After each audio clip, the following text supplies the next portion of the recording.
Nós vamos dar uma palestra falando de alguns questionamentos sobre fé, filosofia e também sobre ciência. Mas antes vamos começar com uma oração, ok? Vamos ficar de pé?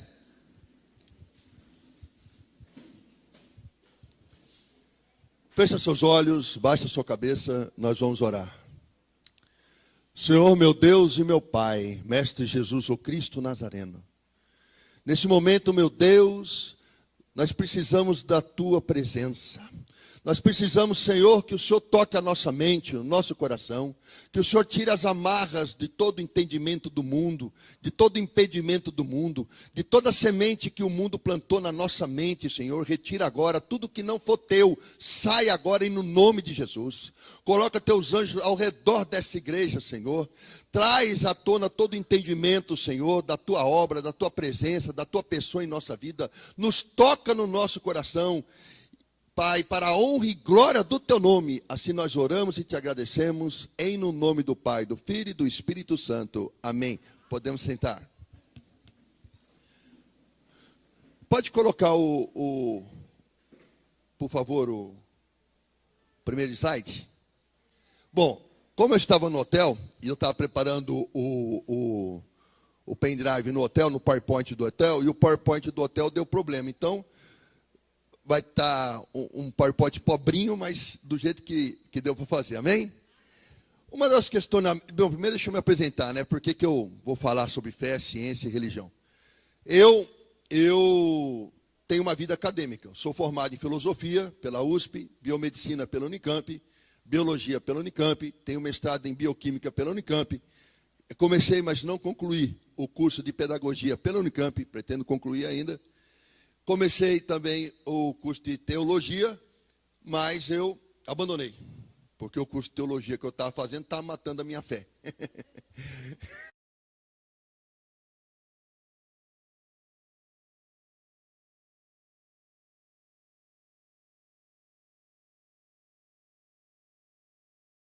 E aí o amor que nos liga a Ele traz a sabedoria dele em nós, porque a inteligência, a cultura, a sabedoria que nós achamos que temos, na verdade, não nos pertence, foi dada por Ele.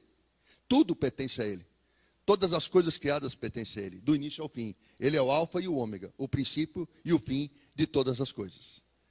Então, com muita vida acadêmica, na verdade, eu fiquei 22 anos na universidade e dei aula durante 15 anos em faculdades e cursinhos pré-vestibulares. Muitas dúvidas surgiam na mente minha, antes de me converter, e também vi muitas dúvidas surgirem na mente de alunos antes e depois que eu me converti. Algumas, poucas dessas questões, eu trouxe aqui para a gente discutir. Eu vou dar uma palestra, e assim que acabar, está aberto a perguntas, e vocês fiquem livres para perguntar qualquer coisa, ok? Então, a primeira pergunta que apareceu, pode tocar de novo. A primeira pergunta que apareceu é, existe um Criador? Questões existenciais. Da onde eu vim? Por que existo? Para onde eu vou? São 3 perguntas que todo ser humano, numa determinada altura da vida, ele se faz. Afinal de contas, por que eu nasci? Qual o objetivo de eu ter nascido? A vida não é fácil. Desde que você nasce, dói. A vida dói. Quando você nasce, a sua cabeça tem que passar por um espaço chamado vagina. E ela é maior do que a vagina. Esse osso chamado parental, no bebê tem um espaço. Quando um parental se junta ao outro, tem uma sutura dos ossos. É aberto no bebê. Para quê? Para que um osso se sobreponha a outro, a cabeça do bebê se achata para ele poder passar, enquanto a bacia da mãe se dilata. O bebê nasce com dor, porque ele nasce se machucando. Nascer dói. Crescer também dói. Dói os ossos, dói a articulação, dói quando nasce o dente. Quando você está no útero da sua mãe, você está no conforto. Lá dentro tem alimento, tem proteção. Mas assim que você vem aqui fora, sofre. Porque a temperatura sobe, a temperatura desce. Você tem fome, você chora para comer. Você tem sede, você chora para beber. Você sente muitas sensações novas. Em toda a sua infância, você passa por muitos sofrimentos. Você vai mudar de escola? Dói. Você vai começar a aula? Dói. Dói entrar num portão de uma escola e você ver sua mãe no carro indo embora. Dói. Dói para você muitas coisas. Desde que você nasceu, você sofre algum tipo de dor. Existem dois tipos de dores: a dor física e a dor emocional. A dor emocional dói mais do que a física. Então, você fica um dia, quando a sua mente começa a amadurecer, uma pergunta que a gente faz é: vale a pena viver? Por que eu nasci? Porque dói, viver dói, é muito cansativo.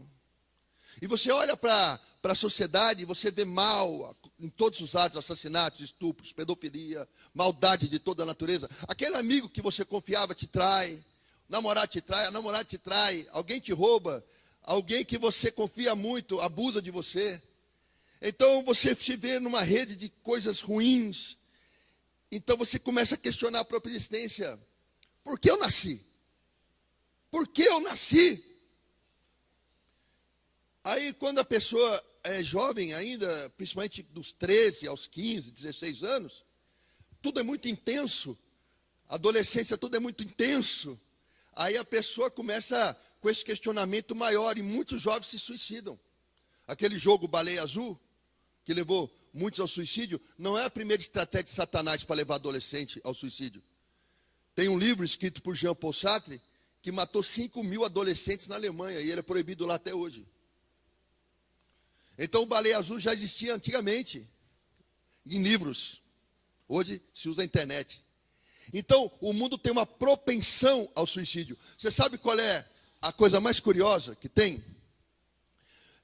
As nações onde você tem menos Deus e mais condição econômica, financeira e intelectual, é onde há maior índice de suicídio. Exemplo, Suécia. A Suécia não tem pobre. O povo não passa fome, o povo todo tem curso superior, o povo tem uma qualidade de vida excelente, mas o povo não tem Deus. E uma das maiores taxas de suicídio do mundo é lá. Por quê? Porque o dinheiro, o diploma, o emprego e o conforto na vida não são capazes nem de impedir que você sofra e nem de responder um questionamento: por que é que eu existo? Será que eu sou fruto de um acidente? Eu sou fruto do acaso? Qual a razão? Isso chama-se crise existencial, questões existenciais. Depois vem uma outra pergunta: para onde que eu vou? Para onde eu estou caminhando? Quando você é jovem, você não tem muita noção disso, porque você tem uma vida toda pela frente. Você fala 17, 20 anos, não, nem penso, tanto assim no futuro. Mas eu tenho 52. Quando eu olho para o espelho, eu falo: eu tenho 52 anos. Mas peraí, como é que eu cheguei aqui? Foi tão rápido. Aí eu falo assim, quando eu tenho 20 anos, quando tem 20 anos, você fala assim: pô, daqui até 90 é uma vida toda, isso eu nem penso nisso. Mas quando eu tenho 50 anos, eu falo 50, 60, 70, 20 anos. Aí vem 80, estou no lucro. Máximo 30 anos, 35 anos para eu viver. Então eu tenho mais tempo vivido do que para viver. Então eu estou caminhando mais perto do fim. E quando a pessoa da meia idade, que é o meu caso, está indo para a melhor idade, ela começa a questionar se a vida valeu a pena. Será que a vida valeu a pena?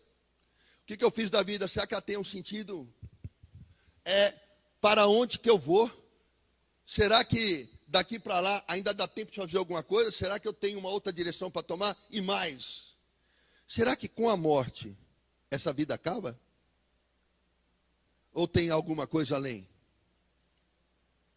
E a outra pergunta, que é exatamente essa: para onde eu vou, de onde eu vim, porque existe para onde eu vou. Tem vida após a morte? Aí eu tenho algumas coisas para conversar com você a respeito disso. E a primeira coisa que eu tenho para falar sobre isso não é nem sobre fé, é sobre biologia. Existe um gene da fé. Um gene. O que é gene? Meu filho é um gene. Não. Gene é um pedaço do DNA que produz um RNA, que produz uma proteína, que produz em você alguma característica. Isso é um gene. Gene é um pedaço de um DNA. O que é DNA? Ácido desoxirribonucleico.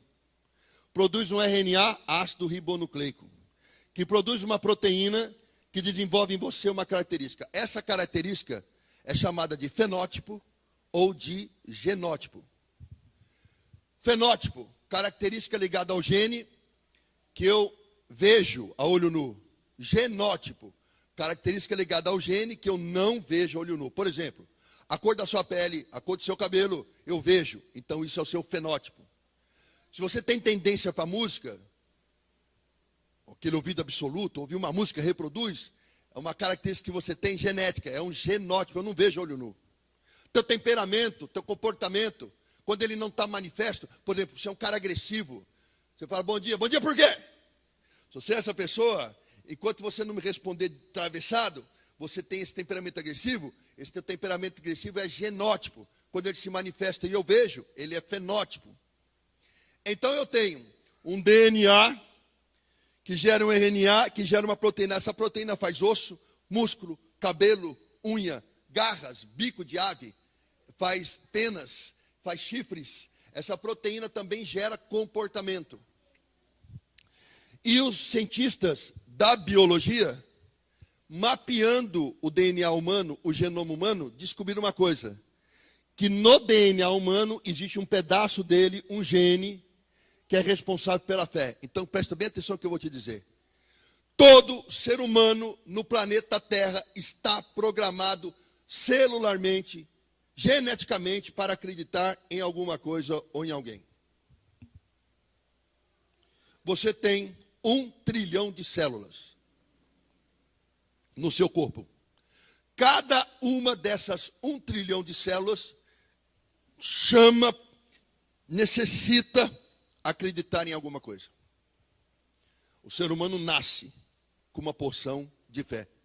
Ah, mas e o ateu? O ateu tem mais fé que eu. Porque até para falar que Deus não existe, ele tem que acreditar que Deus não existe. Algumas pessoas acreditam que Deus não existe.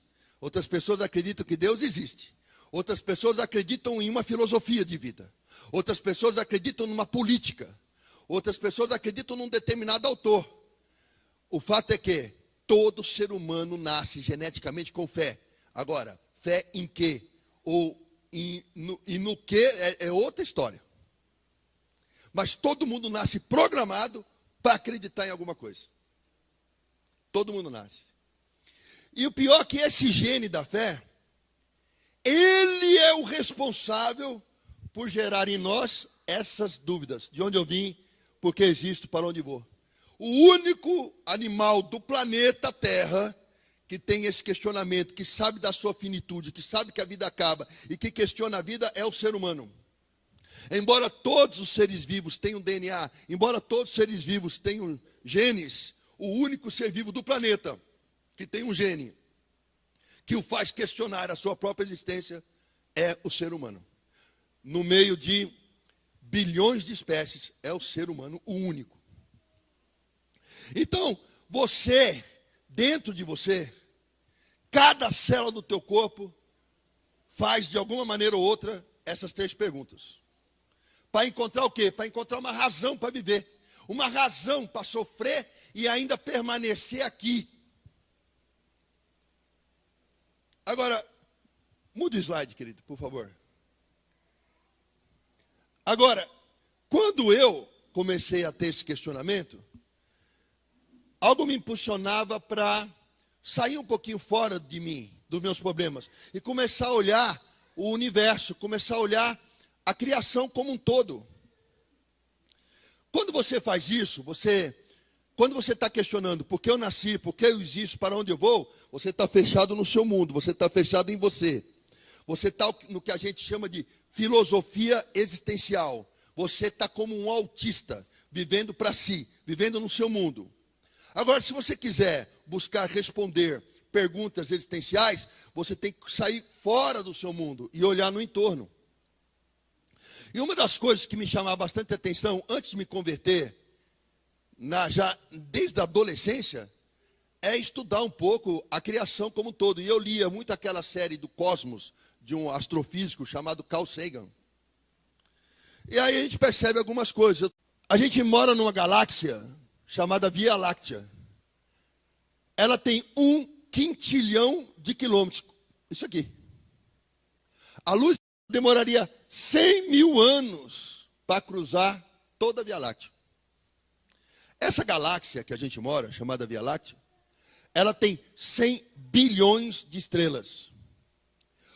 Só que uma galáxia tem 100 bilhões de estrelas. O universo todo contém 50 bilhões de galáxias.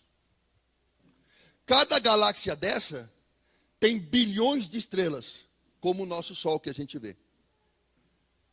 E para piorar, como se não fosse grande o suficiente tudo isso, o universo está ainda se expandindo. E ele é regido por leis como gravitação, eletromagnetismo, força nuclear forte e fraca. Quando eu olho para essa situação, a primeira coisa que me dá é uma sensação de pequenez muito grande. Eu, em relação à Terra, já sou pequeno. Agora, se eu considerar que a Terra está numa galáxia que tem 1/5 de quilômetro, qual é o meu tamanho?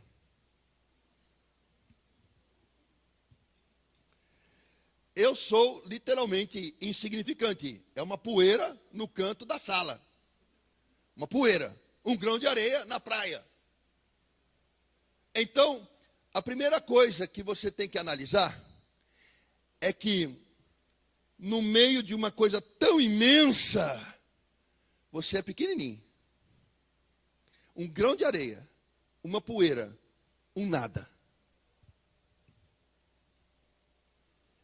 Quando eu junto a fé com isso, a primeira coisa que me causou estranheza, que causou espanto, bom espanto, foi que eu li na Bíblia que o universo inteiro cabe na palma da mão de Deus. Que tamanho tem esta mão? Quando eu descobri que na mão de Deus cabe 50 bilhões de galáxias, e eu descobri que só a mão dele é desse tamanho, eu disse, se esse homem que tem essa mão me ama, então estou protegido. Que são problemas meus perto desse homem aí? Desse Deus que se tornou homem, que é Jesus. Nesse Deus maravilhoso. Olha o tamanho desse Deus. Aí eu olho para o tamanho do meu problema. Eu falo, insignificante. Deus é maior. Quando eu me converti, me deu uma sensação de amparo muito grande, que eu achava que tudo era muito problemático, que tudo era muito grande, mas quando eu olhei o tamanho do meu Deus, tudo ficou tão menor, e eu me sinto confiante, me sinto amparado, me sinto protegido. Agora, quer saber de algo interessante? Se a mão de Deus é do tamanho de 50 bilhões de galáxias e mais, porque o universo continua se expandindo, então Deus como um todo é de uma dimensão que eu não consigo imaginar. A glória, a majestade e o tamanho dele não tem proporção que a mente humana alcança. Mas aí ele olhou para mim e para você, que diante de tudo isso é só uma poeira no canto da sala, e ele resolveu diminuir. Ele se desfez da sua majestade, ele se desfez da sua glória, e foi diminuindo, abrindo mão de tudo isso, para entrar no ventre de uma moça e se tornar do tamanho de uma célula, para gerar em carne e osso um filho. E fez tudo isso porque ele ama a poeirinha que ele criou, num planeta insignificante, no meio de uma coisa.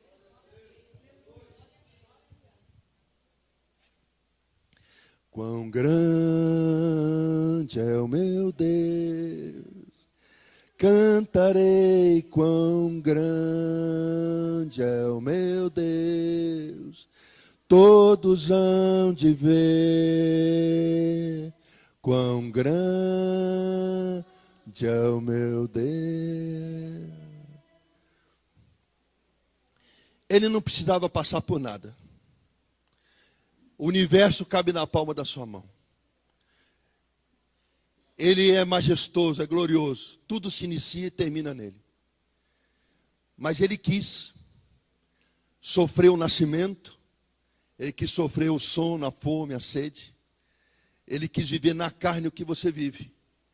E ele fez isso por um único motivo: por amor. Porque o amor não procura seus próprios interesses. O amor não se ufana, não se ensoberbece.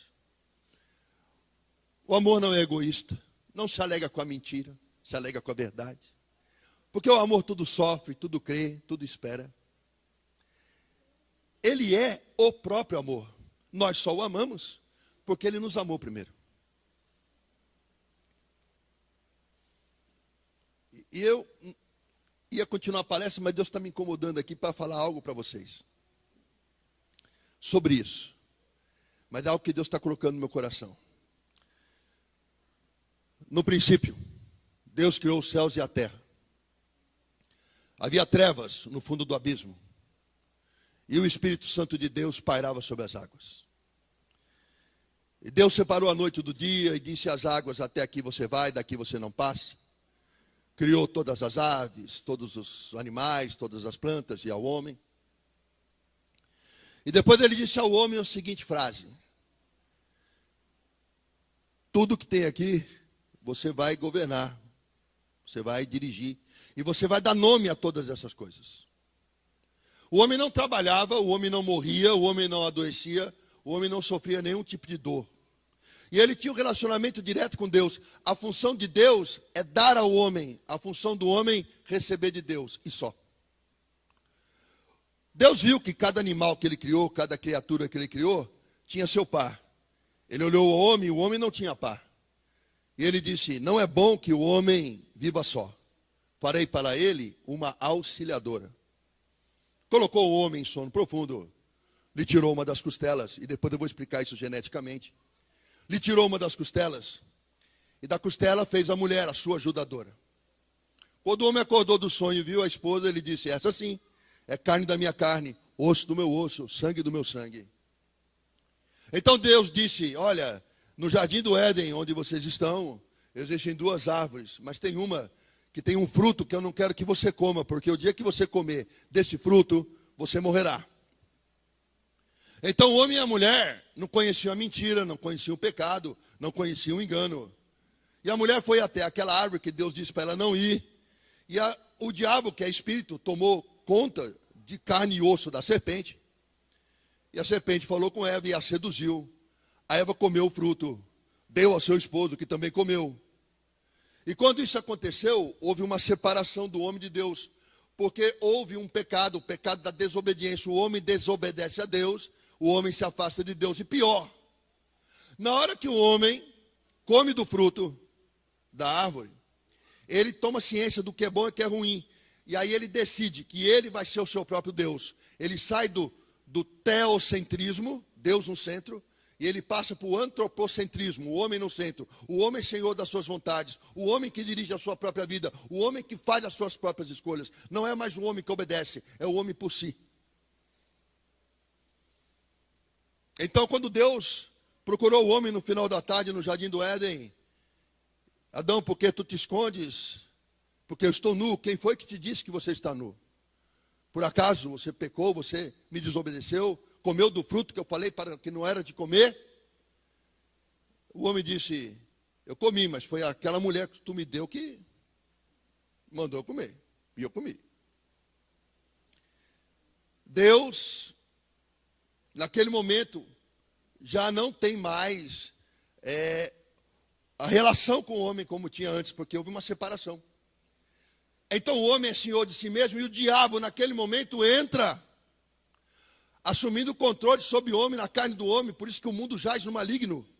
Porque o sonho do diabo, do Satanás, é governo. Ele sempre quis o governo. Ele promoveu uma rebelião no céu, porque ele queria governar o céu no lugar de Deus. Ele queria ser Deus. Então ele separou o homem de Deus para ter controle sobre o homem, e ele se tornou príncipe desse mundo. E Deus amaldiçoou a terra.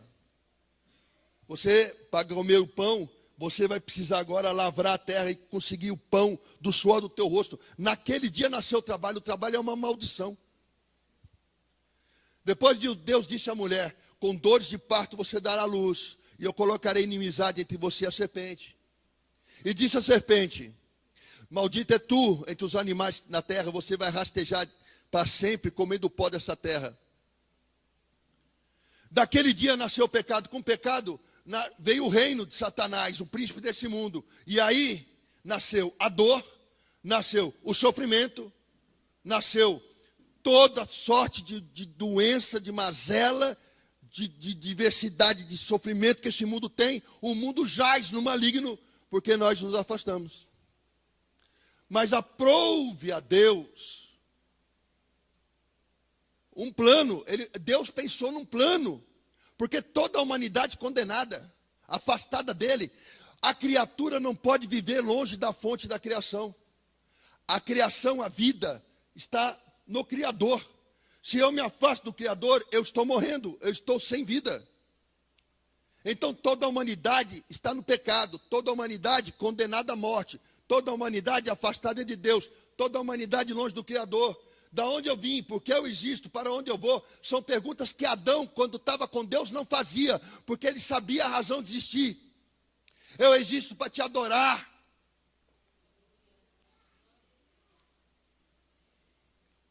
Mas o homem longe de Deus vai adorar quem? A si próprio. Ele se torna um Deus, adorador de si. E como ele é criatura, finito, não tem a compreensão de Deus, não chega nem perto disso. Ele é uma pessoa, um homem, é uma criatura agora cheia de angústia, cheia de crises existenciais, e gerando dor a cada atitude, aprendendo com os erros, e cada erro produz uma cadeia de dores e sofrimentos. Aí muita gente pergunta: se Deus é tão bom, por que o mundo sofre? O mundo sofre porque nós escolhemos esse caminho. Mas aí Deus amou o mundo de tal maneira que planejou dar seu Filho unigênito, para que todo aquele que nele crê não pereça, mas tenha vida e vida eterna. Então, se pelo pecado de um homem, pela desobediência de um único homem, toda a humanidade se separou de Deus, planejou Deus, pela obediência de outro homem, toda a humanidade seria resgatada. Então Deus despede-se de toda sua glória, sua grandeza, sua magnitude, e ele vai para dentro do útero de uma mulher. E desde que foi gerado, a vida de Jesus não foi fácil. Porque quando Maria engravidou, estava noiva, Jesus já nasceu no meio de uma crise familiar. Porque ela era virgem e se viu grávida. Como que ela ia falar para o noivo que ela estava grávida, mas que ela não tinha traído ele? Quando ela deu a notícia, José não creu nela. Mas como ele amava Maria, e ele era um homem de linhagem real, um homem de nobreza de espírito, é descendente da linhagem de Davi, e porque amava Maria, ele disse: eu vou abandoná-la em segredo, para não trazer problema para ela. Porque ela pode ser até apredejada por adultério pela lei dos judeus. Mesmo se sentindo traído, este homem amava tanto a esposa que ele quis o bem dela. Até que um anjo foi a José e disse: olha, o que Maria disse é verdade, e ela está grávida do Salvador. José creu e assumiu um filho que não é dele. Ele estava com uma mulher grávida, com um bebê no ventre, que não, ele não é o pai, ele é padrasto. Naqueles tempos, houve um censo. E as pessoas tinham que voltar para seu lugar de nascimento para serem contadas.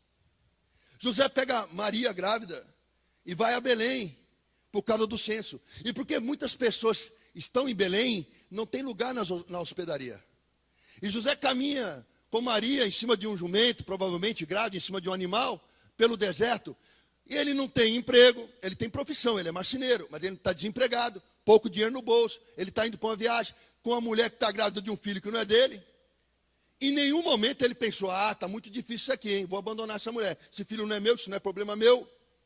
Ao contrário, ele suportou toda a dificuldade, mas não largou a esposa e não abandonou a criança. Você diz: que bonito isso. E o Espírito Santo pergunta a você: dentro da sua casa você tem abandonado seu filho? Quantas horas você gasta trabalhando Quantas horas você gasta fazendo pós-graduação na faculdade e deixa o seu filho sozinho, sendo criado por professores, amigos, mundo, vizinhos, etc. A prioridade é a tua família, não é a tua formação intelectual, nem o tanto de dinheiro. Mas eu ganho dinheiro por causa dele. É mais valioso para ele a tua presença do que o quanto você põe de comida no prato. José não abandonou nem Maria, nem Jesus. Chegou na estrebaria, não havia lugar para eles, porque estava tudo lotado. E Maria entrou em trabalho de parto. E aí, numa estrebaria, ele falou: moço, eu preciso, a minha mulher está para nascer. Aí ele falou: não tem nenhum quarto, mas tem ali um estábulo. Se for urgente, usa o estábulo. Aí Maria deitou no monte de palha. E o Rei dos Reis, o Senhor dos Senhores, nasceu. E o primeiro ar que entrou pelo seu nariz tinha cheiro de esterco de vaca. Nasceu na pobreza, sendo rei. Ele não precisava passar por isso. Ele escolheu passar por isso. Herodes ficou sabendo que foi enganado por 3 reis. E se revoltou com isso, falou: mas esse rei dos judeus nasceu, então ninguém me falou nada, me enganaram. Então o anjo aparece para José e fala: olha, vai para o Egito, porque você está sendo perseguido por um rei. Jesus mal nasceu, ele não tem onde nascer, nasce num lugar qualquer, e um rei está perseguindo um bebê. Ele já nasceu no meio de grande perseguição. Jesus nunca teve uma vida fácil, nunca teve uma vida fácil. A mãe dele engravidou num conflito familiar, nasceu numa estrebaria e acabou de nascer um bebê, já é perseguido. E não é perseguido por qualquer pessoa, ele é perseguido por um rei. E o rei, com medo do rei dos judeus, que acabara de nascer, o rei Herodes, mandou matar as crianças. E houve choro na terra de Raquel, de 2 anos para baixo, as crianças foram sacrificadas. Por causa do nascimento desse bebê, muitas crianças morreram. E houve choro na terra de Raquel. Quando Herodes morreu, o anjo apareceu a José e disse: agora você volta, para que se cumprisse a profecia que o Salvador viria do Egito. Curioso é que Maria engravidou, mas toda vez que Deus queria falar sobre Jesus, Deus falava com José, não com Maria. Porque Deus instituiu o homem sacerdote do lar, e ele não desrespeita a autoridade. Você, pai, está presente ou está ausente? Delegou para a sua esposa ser ela o sacerdote do lar? Abandonando o seu papel, você peca. A sua esposa vai ficar cansada. Ela vai se queixar, porque é muito peso sobre ela. Ela foi criada para outra coisa, para ser ajudadora, não para ser a responsável. Ser macho, ser homem, não é ser valente, saindo matando todo mundo com revólver na cinta. Ser macho, ser homem, é dar colo para sua esposa, é cuidar do seu filho, é trabalhar para sustentar a casa, é levar todos ao mais perto de Deus que você pode, mesmo que você morra fazendo essas coisas. Então, José volta com Jesus e com Maria. E José, ele criou Jesus, aprendeu, alfabetizou Jesus, ensinou Jesus nas Escrituras. Foi aí que ele aprendeu a ler. E Jesus cresceu em sabedoria, em beleza, em graça, a ponto de aos 12 anos ele pregar nas sinagogas e todo mundo se espantar. Como é que esse menino é tão inteligente? Como é que ele é tão sábio? De onde vem toda a autoridade? E José cresceu ensinando o seu ofício. Jesus cresceu com José ensinando o seu caráter, preparando como um filho. Teve outros filhos, José, e criou todos, sem abandonar nenhum. Mas daí, um dia, começa o ministério de Jesus. Ele começa o ministério numa festa de casamento, transformando água em vinho. E de lá para cá ele foi pregando o reino dos céus. Nunca houve uma mentira na sua boca. Nunca houve um engano na sua boca. E ele deu prova de que era Deus, porque ele curou o cego, ele curou o coxo, ele curou o leproso, ele levantou o paralítico, ele curou as almas das pessoas, ele trouxe a salvação. Mas antes de Jesus começar o ministério, Deus levantou para preparar o caminho. E este era primo de Jesus. Chamava-se João o Batista. Que no ventre de Isabel recebeu o Espírito Santo. Quando Maria se aproximou grávida, o bebê se agitou. Esse homem era um homem muito estranho, porque ele era feio, ele era cabeludo, ele era barbudo, todo desganhado. Ele usava uma roupa que era feita de pele de animal, e ele tinha uma alimentação muito estranha, porque ele só comia mel e gafanhoto. Mesmo assim, multidões iam ao deserto falar com ele. Mas espera aí, multidões vão por uma igreja, por quê? Porque o pastor é bonito, o terno é chique, o sapato cromo alemão. Não, ele era feio, cabeludo, barbudo, comia mel e gafanhoto e tinha pele de camelo. Então não é pela aparência que a multidão ia para o deserto.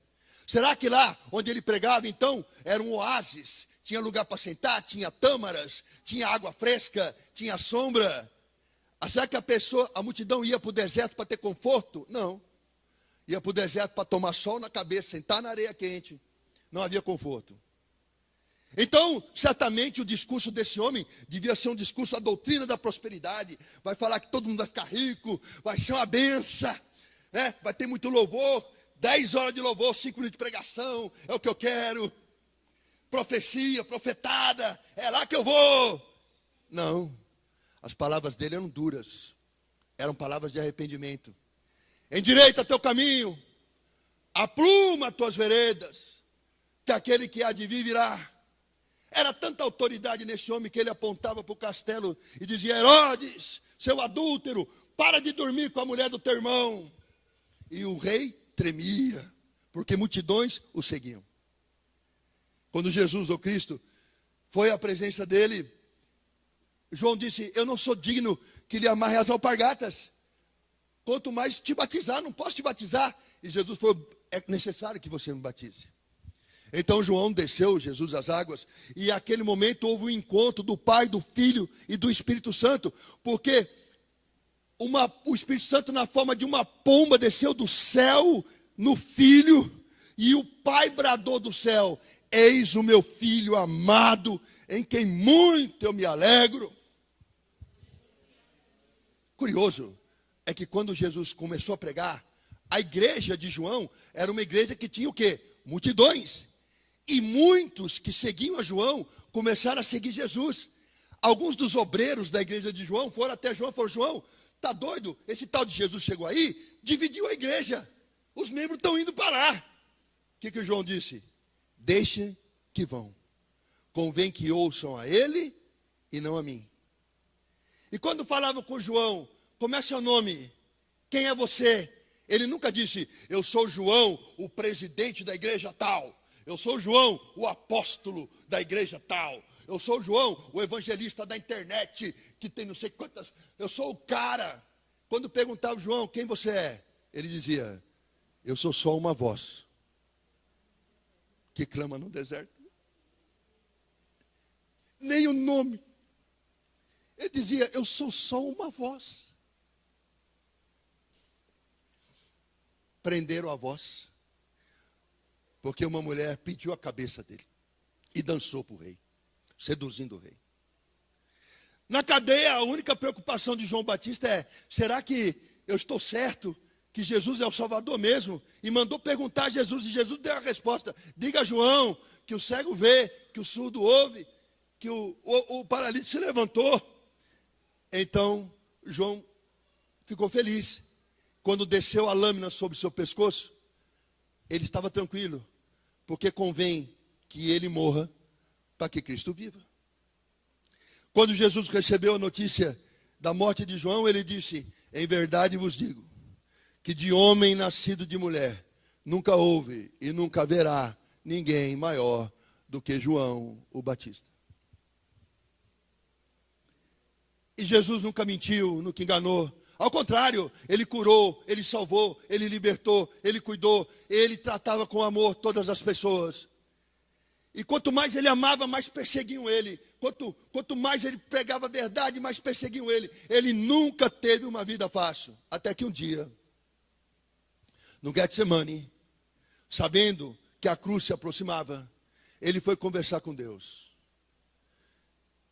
E ele se angustiou, e a tristeza foi tão grande que o ambiente pesou. Os colegas, os apóstolos, amigos dele, estavam ali dormindo, de tão pesado que o ambiente ficou. E ele estava sozinho no dia da sua maior aflição antes da cruz. E ele sofreu uma tristeza tão profunda e uma angústia tão grande, a ponto de suar sangue. E ele estava sozinho. Então ele pediu ao Pai: Pai, se possível, afasta de mim esse cálice. Mas como Deus mandou ele obedecer, Jesus disse: a carne é fraca, mas o espírito está pronto. Pisa na cabeça da serpente, recebe o beijo de Judas e começa a via sacra. Ele foi cuspido, espancado, botaram uma coroa de espinho em sua cabeça para satirizá-lo, deixaram a sua nudez exposta apenas com um trapo, a vergonha da humilhação. Ele foi desprezado, mas ele não apanhou pouco não, a palavra diz que ele foi moído. Moído quer dizer, não há 1 centímetro de pele sem uma marca. O seu sangue brotava em toda a parte do seu corpo. E muitos acreditam, poxa, é um sofrimento físico muito intenso. Mas eu digo a você, que além do sofrimento físico intenso, ele carregava um sofrimento maior, porque o peso que ele tinha nos ombros não era só de 2 madeiras não, formato de cruz, era o peso de todo o pecado da humanidade que ele carregava ali, sem dever nada. Quando penduraram ele na cruz, existe algo que você precisa saber. A morte de cruz é tortura, é violenta e é dolorosa. Porque quando você fica de braços abertos muitas horas, o diafragma tem dificuldade de soltar o ar. Ou seja, a pessoa que está na cruz, ela recebe o ar, mas ela não consegue fazer isso.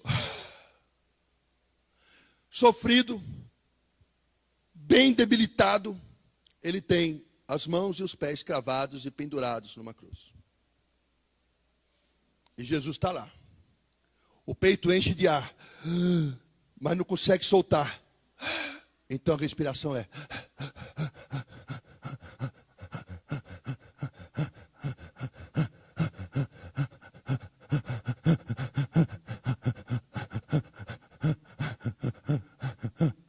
O tempo todo.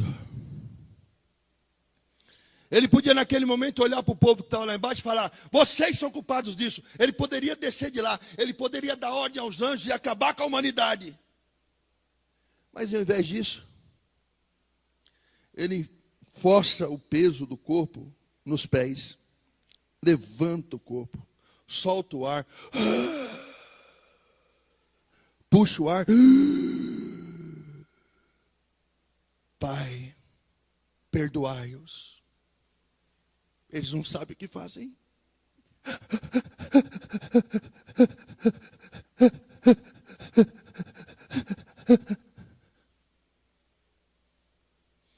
Na dor, ele só sabia amar. Quando todo o pecado do mundo cai sobre ele, o próprio Deus Pai, Yud-Re, Vav-Re, ele não aguenta, ele vira o rosto, porque ali está a tua mentira, ali está a minha mentira, ali está a pedofilia, o assassinato, ali está todo o mal, todo o pecado da geração passada, da dele e da vindoura. O pecado de toda uma humanidade está sobre ele, e Deus vira o rosto. Então, Jesus se vê sozinho, coloca o peso nos pés, sobe.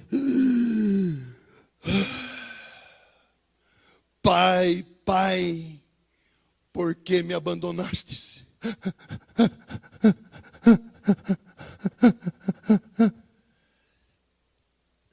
Ninguém o matou. Ele se deu em sacrifício. Por fim, ele firma os pés, estica o corpo. A ti eu entrego o meu espírito. E morre.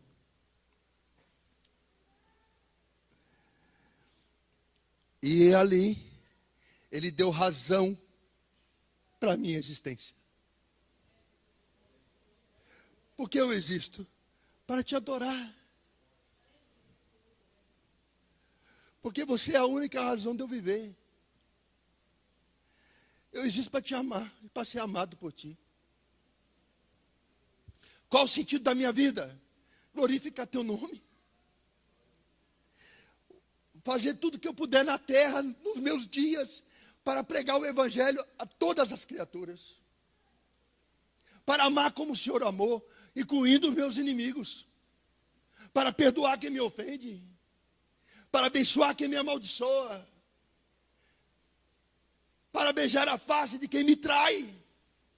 Para dar a capa a quem me pede. Para andar quilômetros ao lado de alguém que eu mal conheço. Por isso que eu vivo. E para onde eu vou? Para um lugar onde toda lágrima será enxugada, onde não haverá mais dor nem sofrimento. Eu serei chamado de filho e o Senhor de pai. Eu estou de passagem. Então, para você que tem a revelação da cruz, a tua vida é só um sopro. Por que se perder durante a caminhada, já que ela é tão breve, diante da eternidade? Por que crucificar a Jesus de novo, insistindo no pecado, no erro, alimentando a carne e os desejos do coração, em detrimento de um sacrifício maior? Por quê? Qual o sentido disso? Qual a razão da sua existência? Sem Deus. Sem Deus ela não tem sentido.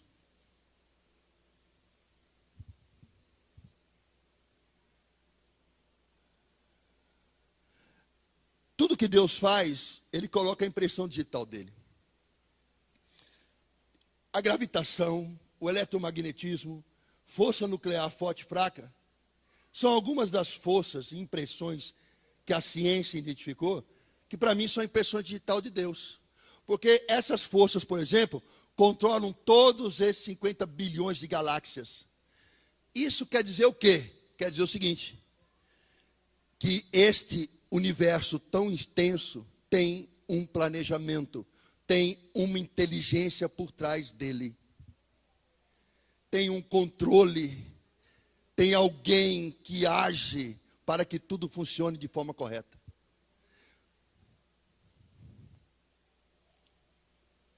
A gravitação afeta objetos, grandes planetas, estrelas e galáxias. O eletromagnetismo é a principal força de atração entre os prótons e elétrons, permitindo a formação de moléculas. O átomo tem prótons e nêutrons no seu núcleo e tem elétrons que estão na eletrosfera circulando. Para formar uma molécula, um átomo tem que se ligar ao outro. Ele se liga por ligações covalentes, dativas ou iônicas, compartilhando elétrons, formando moléculas. A força nuclear forte é a força que liga os prótons e nêutrons entre si no núcleo do átomo. A força nuclear fraca é a força que governa a desintegração dos elementos radioativos e eficiente atividade termonuclear do Sol. A força nuclear fraca é a atração do núcleo aos elétrons. Elementos essenciais à vida não poderiam existir sem a regulagem perfeita entre as quatro forças manifestadas no universo.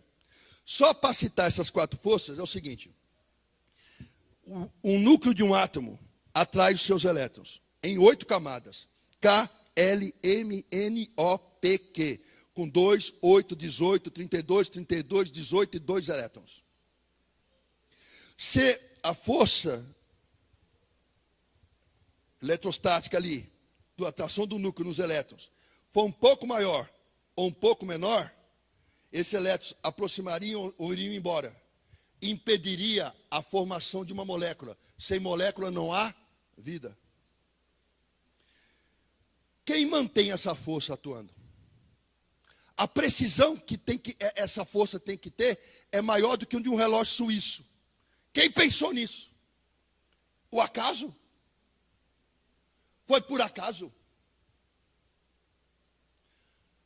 A força de gravidade que o núcleo do átomo exerce sobre elétrons é a mesma que se reproduz, por exemplo, numa galáxia, ou num sistema como o sistema solar, em que as forças gravitacionais mantêm os planetas distantes do Sol naquele espaço certinho. Se a Terra fosse 1 grau mais próxima do Sol, ou mais distante do Sol, a vida aqui seria impossível.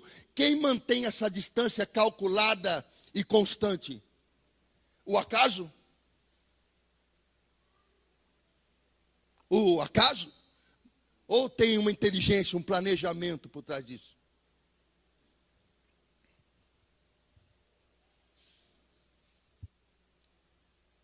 Pode rodar. Tudo se renova. Ah, não. Volta. Tudo se renova.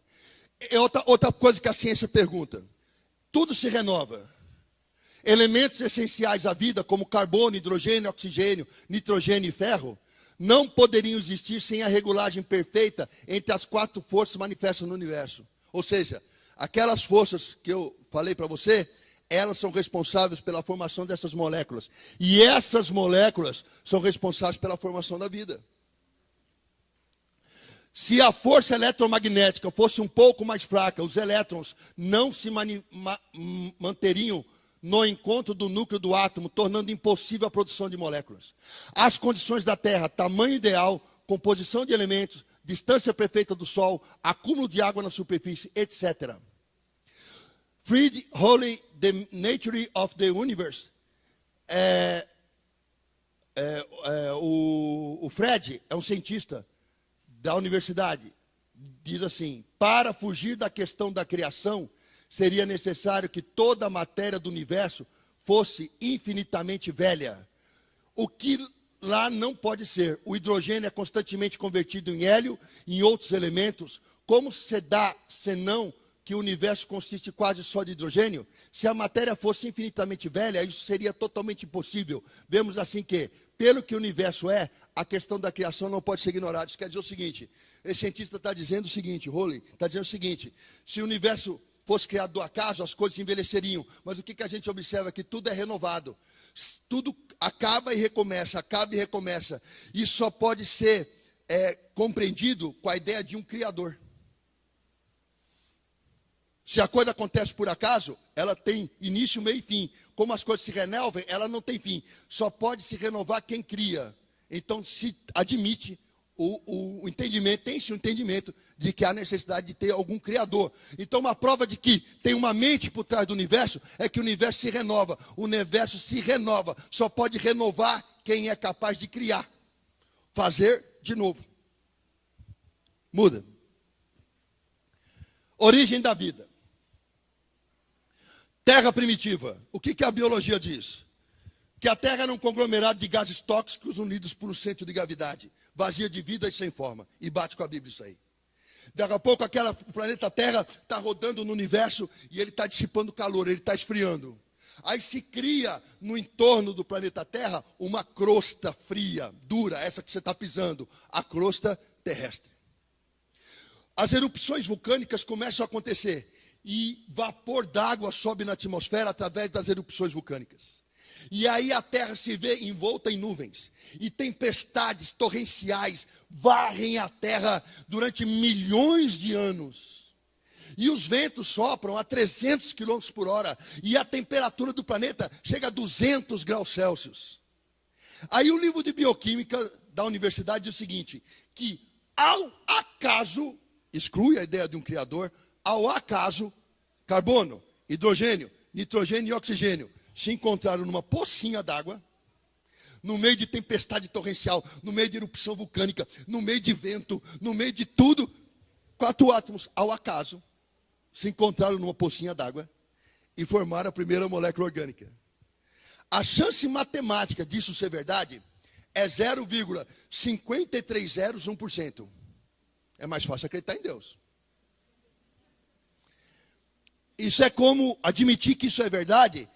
É o mesmo que você admitir que um caminhão-tanque invade o pão de açúcar, pega fogo, cai da prateleira farinha, ovo e fermento e sai do incêndio um bolo com calda de chocolate. É preciso muita fé para ser ateu. O cara tem que ter fé. Ateu tem mais fé que eu e você. Porque matematicamente o acaso é impossível. Mas eles admitem o acaso como causa. Aí forma-se a primeira molécula orgânica, que no caso é um ácido desoxirribonucleico, um DNA, que faz um RNA, que faz uma proteína, dando origem à primeira célula. Quando nasce a primeira célula, começa um processo de formação das espécies, que a gente chama de especiação. Aí a natureza vai se desenvolvendo, vai se desenvolvendo. O planeta todo tem um continente só, não tem África, não tem Europa, não tem Austrália, não tem Brasil, é um continente só. E o nome que se dá a isso é Pangeia, no tempo que tudo era um continente só. E as espécies vivas moram nesse continente. O que Charles Darwin diz? Que na hora que começa a rachar esse único continente, e eles começam a separar, as espécies que vivem nesse continente se separam naqueles blocos de terra que estão se distanciando. E o distanciamento geográfico vai gerar um distanciamento reprodutivo que vai gerar novas espécies. O nome disso é especiação. E aí entra o conceito da evolução de Darwin, Charles Darwin. Eu vou falar um pouquinho sobre ele. Quem é Darwin? Darwin é um cientista protestante, filho de pastor. Filho de pastor. Darwin ele não tinha dinheiro, ele também não tinha nobreza, não tinha título. E naquele tempo, para você galgar uma universidade, ou você tinha que ter muito dinheiro, ou você tinha que ter título de nobreza. E ele não tinha nenhum dos dois. Quem era o pai de Charles Darwin? Ele era um comerciante, pastor e comerciante. Só que tem um detalhe, o pai de Charles Darwin quebrou, faliu, não tinha mais R$1 no bolso. Aí ele falou para o Charles Darwin, você só tem duas saídas. Ou você vai entrar num mosteiro para virar monge, virar padre, ou você vai para o exército morrer. Aí o Charles Darwin falou, mas estudar não pode? Ou é padre, ou é a morte. Não, mas lá na faculdade você não tem como entrar, porque lá você não é nobre, você não tem, né? Eu estou falido. A gente não tem como. Mas Charles Darwin tinha um dom. Ele era muito bom em desenho. Aí ele descobriu que estava sendo fabricado um navio de pesquisa chamado Beagle, na Inglaterra. E que esse navio de pesquisa, ele ia dar a volta ao mundo fazendo experimento científico. Por causa da sua habilidade e por causa de alguns contatos, ele conseguiu a vaga na universidade. E a universidade era Universidade de Ciências Naturais, que mistura física, química e biologia num curso só. E ele era um aluno medíocre. Todo mundo tirava 10. Quando tirou Darwin? Tirou 5. Bonito, né? Ele não tinha notão, ele não era um gênio. Mas quando o navio Beagle ficou pronto, precisaram dele, porque as pessoas iam viajar o mundo todo e precisavam de alguém para desenhar o que via, as árvores, os animais. Então ele entrou no navio e ele se tornou um taxidermista. Palhava animal, aprendeu a fazer isso. Então, um dia, ele caminhou, obrigado, ele caminhou no Beagle, o Beagle fez a volta na América do Sul, pegou o Oceano Pacífico e parou num lugar chamado Ilhas Galápagos, que é um arquipélago de ilhas próximas umas das outras. Aí Charles Darwin desceu do barco e viu numa ilha um pássaro com bico comprido, peito branco, penas azuis e patas vermelhas. Foi a remo para outra ilha, reme. E encontrou na outra ilha o mesmo pássaro, com penas azuis, peito branco, pata vermelha, só que o bico, em vez de ser comprido, era curvo assim. A única diferença é o bico. Aí ele reparou o seguinte, na ilha que tem a ave de bico comprido, tem larvas em troncos velhos. O bico comprido serve para furar o tronco velho, colher a larva e a ave se alimentar. Na ilha próxima, que tem a ave de bico curvo, não tem muita larva em tronco, mas tem semente. Então, a ave usa o bico curvado para comer a semente. Aí ele descobriu, quebrando pedras, encontrando fósseis, que na ilha em que tem aves de bico curvo, há um tempo atrás, havia aves de bico comprido também. Então, aves de bico comprido e bico curvo viviam no mesmo local. Por que só as aves de bico comprido morreram e as aves de bico curvo sobreviveram naquela ilha que só tem sementes? Então, Charles Darwin chegou à conclusão que é o seguinte. Quando as larvas dos troncos velhos foram extintas, a ave de bico comprido não tinha o que comer e morreu. A ave de bico curvo sobreviveu, porque ela come o quê? Sementes. Então ele chegou à seguinte conclusão: o meio ambiente seleciona o indivíduo melhor adaptado. Aí ele começou a quebrar fósseis e ele começou a descobrir que nos ossos, nos esqueletos de animais primitivos que ele encontrava, que tinha semelhanças. Por exemplo, ele viu que na barbatana de uma baleia tem os mesmos ossos que na mão de uma humana. Carpo, metacarpo, falange proximal, média distal. A barbatana de uma baleia tem uma mão humana. E quando ele começou a encontrar coincidências estruturais em todos os animais, ele disse: o meio ambiente seleciona o indivíduo melhor adaptado. As espécies vão evoluindo. Uma espécie nasce da outra espécie. E elas se modificam por causa da seleção natural. Só que ele era filho de pastor. Ele era crente e perdeu a fé. Aí ele escreveu um livro, Origem das Espécies. E sabe o que ele fez com esse livro? Botou na gaveta por 20 anos. Com medo de magoar o pai, que era pastor. Aí, perguntaram um dia para Darwin. Escuta aqui, eu entendi. A ave de bico comprido morre porque não tem larva. A de bico curvo sobrevive porque come semente. Mas peraí, da onde veio esse bico curvo aí? De onde a ave tinha um bico comprido? Como é que esse bico ficou curvo? Darwin não tinha resposta. Aí nasceu um monge, chamado Gregor Mendel. Mendel, um monge, ele no mosteiro, ele plantava flores. Ele não criava cabra, ele não fazia contabilidade. Ele olhou para o mosteiro e falou: esse mosteiro está muito, muito feio, muito cinza, muita terra, muita neve. Sabe que é uma coisa? Eu vou plantar flores. E ele foi plantar flores. Aí, Gregor Mendel começou a fazer um experimento com enxerto. Ele viu um dia no jardim uma flor branca, muito branca, branca, das mais brancas flores que tinha no jardim. Aí ele olhou outra flor vermelha, muito vermelha, das mais vermelhas flores do jardim. Aí ele pegou um galinho da flor vermelha, fez um talinho assim na flor branca e grudou o talo da flor vermelha na flor branca. O que ele viu nascer? No meio daqueles dois talos, nasceu uma flor cor-de-rosa. Rosa é vermelho fraquinho, é o branco com vermelho. Então ele começou a estudar cruzamentos de plantas de botânica. Até que um dia ele resolveu trabalhar com ervilhas. Por que ervilha? Porque ervilha tem algumas características. Primeiro, ervilha se autofecunda. A flor da ervilha, faz de conta que eu sou uma flor de ervilha. Aqui em cima tem o pólen. Aqui dentro tem o ovário.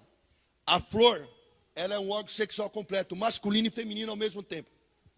Então eu sou uma flor de ervilha. Bateu o vento, o pólen cai dentro do ovário e fecunda a flor. Ela fica grávida dela mesma. Então não foi um beija-flor que levou, não foi uma abelhinha que levou, não foi o vento que levou o pólen para fecundar outra flor. Ela se auto-fecunda. E se uma planta se auto-fecunda, tem a segunda característica, ela gera descendentes sem mistura genética. Se nascer verde é verde, se nascer amarelo é amarelo. Ah, mas se amarelo é verde. Não, é amarelo, verde é verde. Se nascer lisa é lisa, se nascer rugosa é rugosa. Então ele consegue controlar o nascimento das ervilhas. Aí ele começou a fazer cruzamento de ervilha, amarela com verde, lisa com rugosa, e ele descobriu o seguinte: ele descobriu a resposta que Darwin não deu. Da onde veio o bico curvo das aves que só tinham o bico comprido? Gregor Mendel descobriu. O gene descobriu que aquele bico curvo veio através de um negócio chamado mutação genética. Mistura de genes também. Ele tinha a resposta que Darwin não tinha. E até hoje tem uma injustiça muito grande. Ninguém fala assim que a genética nasceu do Mendel. Fala que é neodarwinismo. Sendo que Darwin não tinha noção disso. Aí então, o livro de Darwin foi lançado, o livro das espécies, e o trabalho de Gregor Mendel foi lançado. E aí criou uma separação de fé e razão. A humanidade falou: Deus não criou nada. Deus não existe, porque Darwin provou que a evolução, ela é real. O meio ambiente seleciona o indivíduo melhor adaptado. E Gregor Mendel disse que essa adaptação é gerada por uma mutação ou cruzamento de genes. Descobriram o gene. Então disseram assim: o ser humano não foi criado por Deus. Ele veio de algum animal. E quando você ouve falar aí que o homem veio do macaco porque Charles Darwin disse isso, Charles Darwin nunca disse isso. Se você ler o livro das espécies, ele nunca disse que veio do macaco. macaco. Ele diz que o homem vem de uma espécie animal, ainda por ele não definida. Concluiu-se que é o macaco com os anos, porque se encontra em estruturas ósseas semelhantes, muito semelhantes ao humano. Então a humanidade se separou. Os caras falam, quem é crente é idiota, quem crê em Deus é burro, analfabeto e não sabe de nada. E uma outra parcela da humanidade disse, a ciência superou a fé. Para combinar, para piorar, na Idade Média, havia um desconforto muito grande na Europa, no mundo conhecido. Porque quem tinha dinheiro, quem era burguês, enchia um navio de marinheiro, gastava muito dinheiro para viajar para as Índias, para pegar especiarias, trazer até a Europa e vender. Só que quando ele chegava na Europa, o rei tinha poder absoluto. O rei falava, gostei do que você trouxe, é meu. Mas peraí, rei, eu gastei, eu investi, o navio é meu, não tem nada teu. Eu sou rei, eu sou dono de tudo que você tem, inclusive da tua mulher, se você reclamar. E quando o povo, sendo roubado pelo Papa, pelo rei, foi ao Papa, escuta aqui, igreja, você não vai me defender, não? A igreja e a burguesia não, a igreja e a nobreza, elas tinham o quê? Associação. E a igreja botava medo no burguês e botava medo na tripulação do barco. Olha, não vai com ele não, a terra é plana, você vai cair no abismo. Olha, não vai com ele não, vai sair um dragão do mar e comer essa caravela. E prejudicava o negócio do burguês. Aí o burguês falou assim, peraí, eu estou sendo prejudicado pela igreja, eu estou sendo prejudicado pela nobreza, e eu tenho dinheiro, quer saber de uma coisa? Eu vou financiar a ciência. Aí o burguês investiu dinheiro na ciência, e a ciência desmoralizou o padre, porque o padre dizia que a Terra é o centro do universo, veio um cientista e falou que não era. Dizia que a Terra era plana, veio outro cientista, colocou o ovo em pé dizendo que não era. Então a ciência foi quebrando os dogmas da igreja. Os mais pobres, os mais humildes, quando viram que aquilo era mentira, e eles eram oprimidos pela igreja e pelo Estado, eles falaram assim, poxa, o padre está mentindo para mim, então nada disso é verdade. Se rebelaram contra o padre, se rebelaram contra a nobreza, derrubaram a Bastilha, e a Revolução é francesa. Decapitaram a Maria Antonieta, decapitaram os padres, e o povo assumiu o poder. E os burgueses financiaram a ciência. Quem foi que subiu ao poder? Os filósofos existencialistas, os iluministas, Voltaire, entre outros. E aí a fé se separou da razão. E todo aquele que crê em Deus é um idiota. E todo aquele que não crê em Deus é sábio. Até que a ciência evoluiu. Chegamos em 2017. Concluímos o projeto Genoma, e aí vem umas perguntas que traz a fé de volta. Darwin, se o meio ambiente seleciona o indivíduo melhor adaptado, como é que eu pego o fóssil de uma bactéria mixótrofa, da origem da vida na Terra, e comparo com as bactérias mixótrofas de hoje? Elas são iguaizinhas, elas não evoluíram? Ô Darwin, como é que eu pego um fóssil de uma barata de 100 milhões de anos atrás e comparo com uma barata na minha casa hoje? A única diferença é uma cerda a mais na pata traseira. Ela não evoluiu? Ô Darwin, cadê o elo perdido? Se as espécies vêm evoluindo umas das outras, tem que ter um fóssil, um esqueleto que mostra a transição. Por exemplo, se o homem veio do macaco, tem que ter um esqueleto que é meio homem, meio macaco. O elo perdido não existe nem na espécie humana e não existe em nenhuma outra espécie animal. E quem descobriu isso? Um neo-darwinista ateu, alemão, prêmio Nobel de Biologia, Joseph Meyer, que escreveu um livro chamado A Caixa Preta de Darwin. E o Joseph Meyer, ateu, termina o livro dizendo assim, a evolução não pode ser explicada por Darwin. A evolução passa por um salto evolutivo, e esse salto evolutivo só pode ser explicado por um milagre. E em cima dessa teoria de Joseph Meyer, fizeram um filme, X-Men. X-Men vem desse livro. Aí a ciência evoluiu, aí a genética criou. Daqui a pouco vamos fazer o genoma humano, fizemos. Vamos fazer o genoma do macaco. E descobrimos o quê? O macaco e eu temos 97% de genes iguais. A única diferença de eu para o chimpanzé é 3%. Será que é por isso que eu como banana? Não. Minha mãe não tem tanto pelo assim. Agora, olha só. 3% é a diferença de você para macacachita. Sabia que eu tenho que fazer mais depilação? Né? Uma vez eu vi no outdoor em São Paulo: se seu marido acordou com a macaca, depilação Mona Lisa.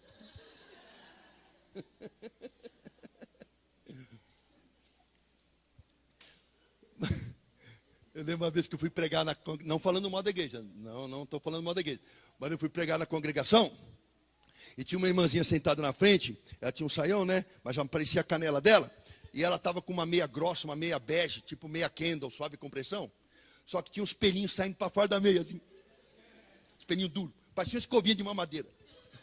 Eu falei, aí eu fiquei olhando, falei, será que Darwin estava certo? Mas olha só, estava bonita aquela canela, eu não conseguia pregar, ficava só olhando para a canela. Falei, misericórdia. Pensou, se casa com a mulher dessa, é difícil, né? À noite ela passa a perna em você, você fala, estou dormindo com a mosca. Que mosca não fica assim? Agora olha só. Meu Deus, só de imaginar, meu Deus. Vamos voltar. Agora olha só, que coisa louca. Tem 3%, você e o chimpanzé só tem 3% de diferença. Agora põe o chimpanzé no espelho e põe você no espelho. Dá uma olhadinha nos dois. Você tem rabo comprido? Não. Como é que é o dedão do seu pé? É igual ao dele? Você fala assim, vou pegar essa lata de refrigerante e leva na boca para beber? Não. Você anda igual ao chimpanzé? Hã? Você vem para a igreja assim? Não. Você já reparou na boca do chimpanzé? Dá uma olhada na sua. Melhorou, hein? É muita diferença, não é? Agora, peraí. O chimpanzé, ele tem instinto?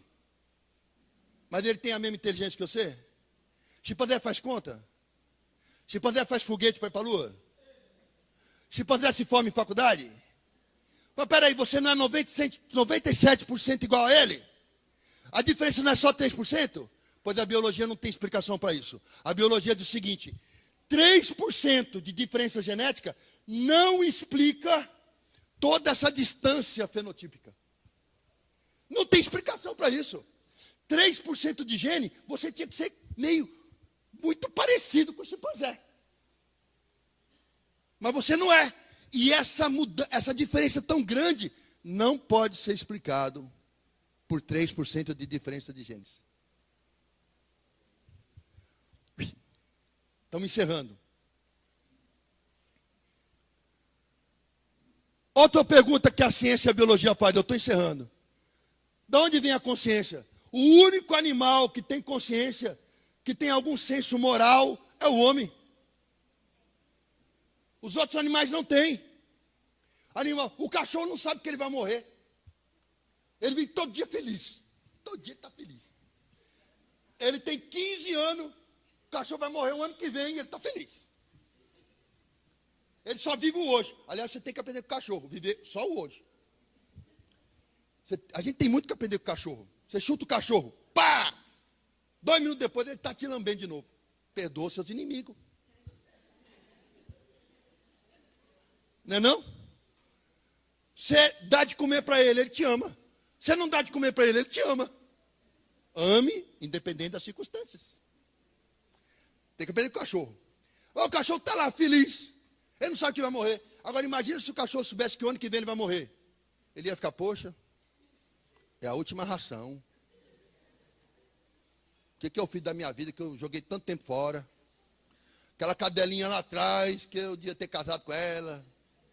A régua. Então, o cachorro ia ficar o quê? Deprimido. Cachorro não tem consciência, macaco não tem consciência, grilo não tem consciência, louva-a-Deus não tem consciência, leão não tem consciência. O único ser vivo que tem consciência é o homem. E a genética não explica de onde vem a consciência. É fruto de uma reação bioquímica do cérebro. Não se prova isso. A consciência, o que é a consciência? Aquela vozinha, isso está certo, isso está errado. Ela dá padrões morais, valores morais. E quer saber de uma coisa?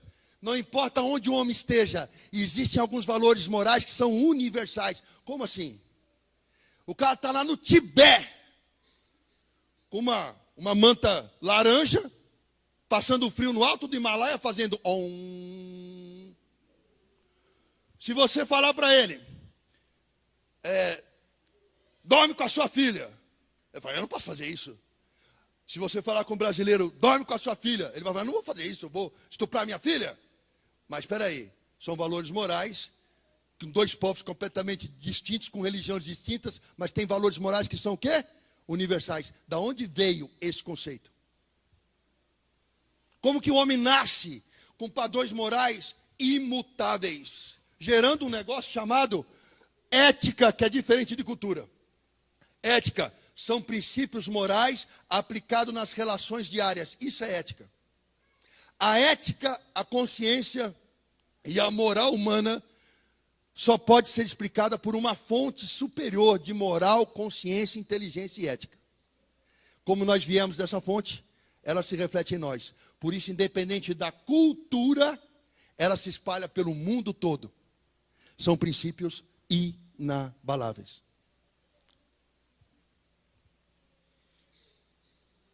E por fim, para terminar, outra prova da existência de Deus, a própria Bíblia. Tem muitas provas na Bíblia da existência de Deus. Mas aqui, eu coloquei só algumas. Existe uma harmonia e unidade na Bíblia. São 66 livros, escritos por 40 escritores, cobrindo 16 séculos, sem WhatsApp, sem internet, ninguém se conversava. Esses homens, na maior parte dos casos, nem se conheceram. Vieram de lugares distantes, de 3 continentes, escrevendo em 2 línguas principais, mas tem 4 línguas, mas 2 principais, idiomas que um não consegue entender o que o outro está falando. Devido a essas circunstâncias, em muitos casos, os autores nada sabiam sobre o que havia sido escrito. Muitas vezes um escritor iniciava um assunto e séculos depois um outro completava-o. Séculos depois, um outro completava. Quer dizer, um começava um assunto, o outro terminava séculos depois, com tanta riqueza de detalhes que somente um livro vindo de Deus poderia ser assim. Um só Espírito, manifestando-se em diferentes épocas, com diferentes línguas, em diferentes pessoas. Um só Espírito. Qual é a prova que eu tenho disso? O começo, o meio e o fim. Sem contradição, sem alteração. Eu identifico a identidade do autor, não pelo corpo físico de quem escreveu, mas pelo Espírito que o inspira. Outra prova.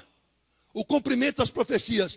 Nascimento, onde? E tu, Belém, Efrata, pequena demais para figurar como grupo de milhares de Judá, de ti me sairá o que há de reinar em Israel, e cujas origens são desde os tempos antigos, desde os dias da eternidade. Por meio de quem? Portanto, o Senhor mesmo vos dará um sinal, e eis que a virgem concederá e dará à luz um filho que se chama Emanuel. Como e quem? Porque um menino nos nasceu, um filho nos foi dado. O governo está sobre seus ombros, e o seu nome será maravilhoso, conselheiro, Deus forte, Pai da eternidade, príncipe da paz, leão da tribo de Judá, a pedra angular, o Senhor dos senhores, Yeshua HaMashiach.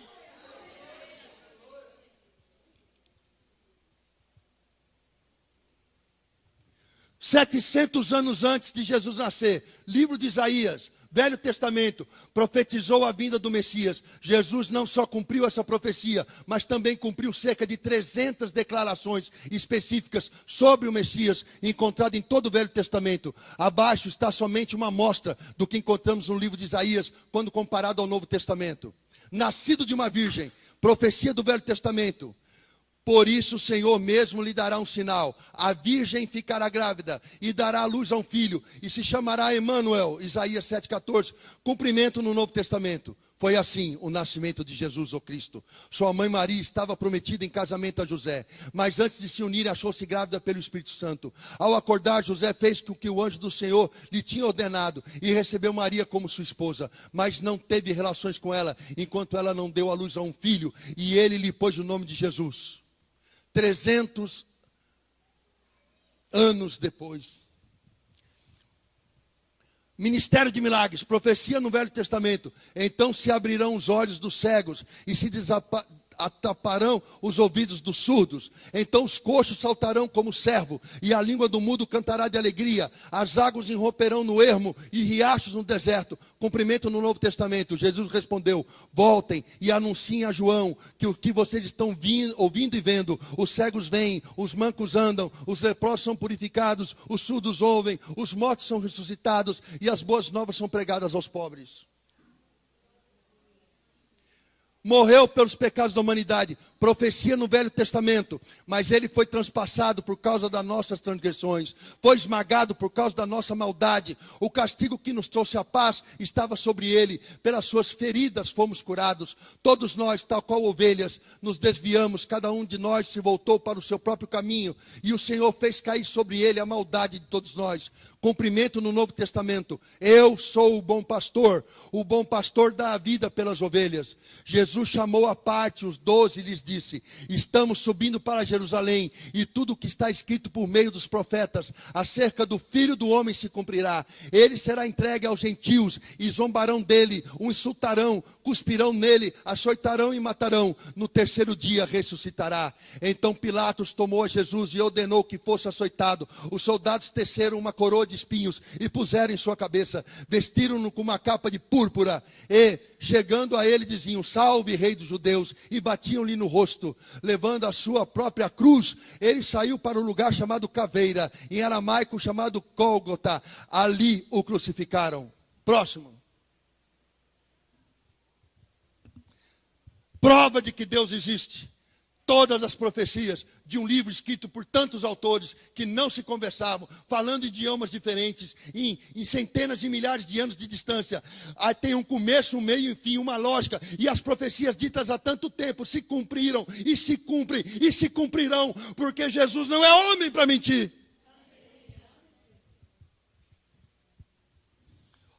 Portanto, para encerrar a palestra, você tem uma escolha. Ou você vive colocando o homem no centro, pela pura razão simples, sem amor, ou você vive pela fé. Iluminismo: eu sou Deus, você se basta, faz as suas escolhas. Você se torna hedonista. Hedonista é aquele que vive buscando prazer, e ele é escravo disso, porque nunca se sacia. Hoje eu quero me prostituir, eu posso tudo, eu sou Deus, eu morreu, a minha vida acaba, não tem céu, não tem inferno. Eu posso saciar todas as vontades do meu corpo, eu vou dormir com todas as mulheres que eu quiser. Aí você sai com 1, 2, 10, 20 mulheres. Aí eu quero virgens, você sai com virgens. Aí daqui a pouco nasce uma outra vontade, eu quero adolescentes. Aí você vai com as adolescentes. Aí você sacia aquele desejo, surge outro, eu quero crianças. Aí você estupra crianças. Aí vem outro desejo, eu quero bebê. E a carne nunca pode ser satisfeita. E um abismo chama outro abismo. Aí você sabe da tua finitude. Aí você vive angustiado. O tempo é importante. Eu estou perdendo tempo. Eu estou me aproximando da morte. E aí você vive angustiado, sem dormir, preocupado, ansioso. Você não tem a quem recorrer. Quando a angústia te aperta, quando a dor vem, a única saída que você pode ver é abreviar a morte. Eu não vou envelhecer. Eu vou acabando aos poucos. Eu vou me enforcar. O salário disso é a morte. Prova disso: Voltaire foi um escritor, produziu obras, quase todas da forma literária, assinando peças, teatro, poema, romance, ensaio de obras científicas, históricas, 20 mil cartas e mais 2 mil livros panfletados. Voltaire foi zombador, teve um fim terrível. A enfermeira que tomou conta dele ouviu a última frase dele, que foi: por todo o dinheiro da Europa não quero mais ver um incrédulo morrer. Durante toda a noite em que agonizava, ele pediu perdão. Nietzsche morreu louco, dizendo que era Jesus. Jean Paul Sartre se matou. E todos os iluministas e hedonistas tiveram um fim trágico, precoce, ou por doença sexualmente transmissível, ou por suicídio, ou por abusos das mais diversas ordens, que gerou várias doenças que o levou à morte precoce. Quando o homem se basta, quando ele fala: eu vou satisfazer minha carne, eu vou fazer tudo que me dá na telha. Porque não há mais vida após a morte. Você vai viver angustiado, preocupado, desejando morrer a cada dia da sua vida, sem jamais saber o que é felicidade e alegria, vivendo, satisfazendo a sua carne como um viciado precisa do crack, para ter momentos de alegria falsa. Enquanto que Homer, por exemplo, um ateu, a enfermeira relatou que no momento da sua morte, antes do coração parar, ele gritou: estou nas chamas. Ah, mas isso faz muito tempo. André Surak escreveu um livro, eu li. Ela disse que quando ela morreu no hospital, com aquela infecção na perna, ela viu Deus falar com ela e sentiu vergonha. Pediu a chance para que ele desse mais vida a ela. Ela voltou convertida, porque teve um encontro com o Senhor na morte. Mas os filósofos antigos, Aristóteles, Platão, quando um professor da escola falar para você: oh, você é crente, você é burro, vamos ser comunista, vamos ser esquerdista, tem o Karl Marx. Karl Marx era um vagabundo sustentado por um burguês, nunca trabalhou. Karl Marx foi um péssimo pai, foi um péssimo esposo, adúltero, vivia explorando os outros. E eu li o Capital 2 vezes.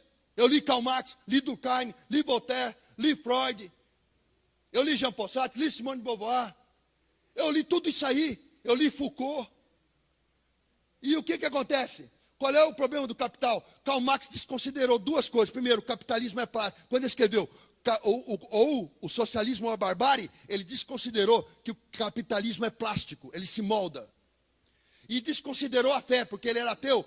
E a fé é uma válvula que elimina, diminui a pressão cultural, mantendo o capitalismo, a meritocracia. Então, quando um professor teu, viu, jovem, comunista, subir lá, você fala: tudo bem, a teoria desse homem é boa? Como é que ele viveu? Como é que ele morreu? Qual é o padrão moral dele?